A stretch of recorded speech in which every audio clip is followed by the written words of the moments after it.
இதுதான் வந்து KK Nagar junction near to Udhayam theatre. Night எப்போவுமே பிரியாணி அவைலபிள். டேஸ்ட்டு மஸ்தாக இருக்கும். நல்லா ஒரு ஃப்ரீ பார்க்கிங். நைட் அந்தளவுக்கு எதுவும் தொந்தரவு இருக்காது. அதுமாதிரி டீ கடை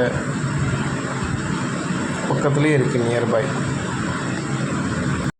உங்கள் ஃப்ரெண்ட்ஸோட டைம் ஸ்பெண்ட் பண்ணோம், நைட்டு அப்படியே ஒரு ரவுண்ட்ஸ் போனோம் அப்படின்னா பெட்டர் லொக்கேஷன். டீ ஃபுட்டு எல்லாமே அவைலபிள். இது பார்த்திங்கன்னா ஸ்ரீ குரு காடை பிரியாணி இங்கே அவைலபிள்ன்ட்டு நான் பக்கத்தில் இருந்து கேள்விப்பட்டேன். அது கொடுத்துட்டு இருந்தாங்க காடை பிரியாணி. நைட்டு 11:30 மணி டீ குடிக்கணும்னா கேகே நகர் ஜங்ஷன் அதான் நியர் டு உதயம் தியேட்டர். எப்பவுமே டீ அவைலபிள். மஜா தான்.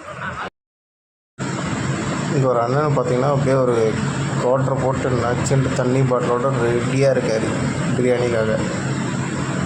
பாருங்க ஜம்முன்னு ரெடியாக இருக்கார். அதேமாரி ஏத்தாப்பில் பார்த்தீங்கன்னா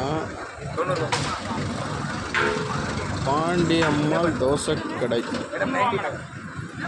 நைட்டு தோசை ஜம்முன்னு சுட சுட சுட சுட தோசை அவைலபிள். இதுதான் கேகே நகர் ஜங்ஷன் சொல்லலாம். உதயம் தியேட்டர் கேகே நகர் ஜங்ஷன்.